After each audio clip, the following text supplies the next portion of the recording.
My name is Donal Sheehan. I'm a dairy farmer farming here in Castlines in East Cork, and I'm also one of the people involved in running the Bride project. The Bride project is an EIP funded by the Department of Agriculture and the EU, and we try and incorporate various measures to improve not just the quality of the habitats on that farmland, but also the quantity, and we reward farmers for maintaining and managing that.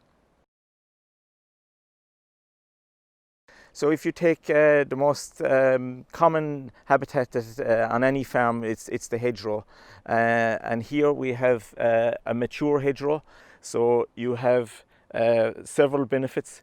You have food for birds, you have blossom for pollinators, and the more foliage that's on a hedgerow, the more carbon it's going to sequester. On top of that, we look for a 2-metre field margin, which is the margin beside the hedgerow.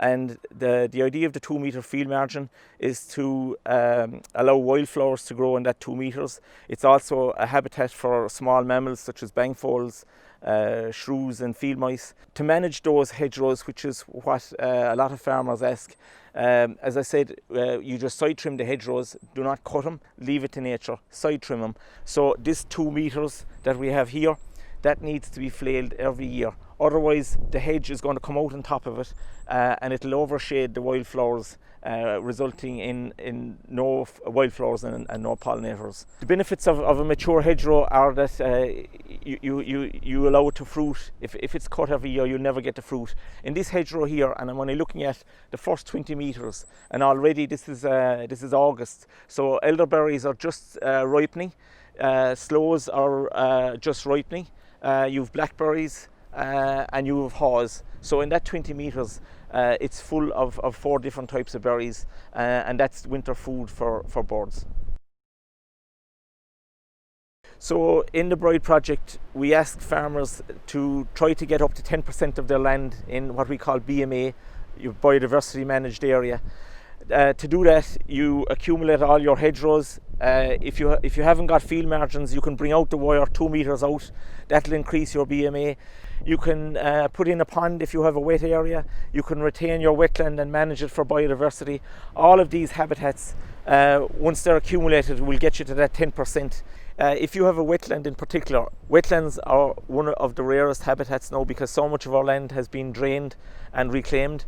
Wetlands are seen as waste ground, and it's important to retain them as wetland and not to plant them as woodland. And maintaining wetlands means proper grazing management, not overgrazing them but not undergrazing them, and certainly not planting them, because then they become a woodland and the habitat becomes rarer. The Bride project works off of 2 payments: a capital payment of €2,000 for each farm as a one-off payment. The second payment is what's called a results-based payment. This payment is based on the quality of every habitat that's on the farm. So if you have a pond, a hedgerow, a field margin, a woodland, we rate those with scorecards, and you get paid on the quality of those habitats. For a field margin, for instance, having it to 2 metres will get you 80 or 90% of the payment. The rest of the payment is based on making sure there's no herbicides. Other indicators then are more wildflowers, but generally speaking, if you have 2 metres, you have most of the payment. There are many sustainability goals now that farmers have to adhere to, and the economics of all of this has to be addressed. And for future farmers, I think it is absolutely really exciting, the challenge now of not just farming and farming intensively, but also to get in the sustainability goals that we're all trying to achieve. Now you have to produce sustainably, and that is really, I think, what's so exciting about the future of farming. Farmers are very willing and want to do this. They're looking for funding, and they're looking for payments to help them and support them get this off the ground. But there's a wider industry initiative here that needs to be addressed. Farmers will do the job of improving biodiversity and lowering their carbon footprint and improving water quality.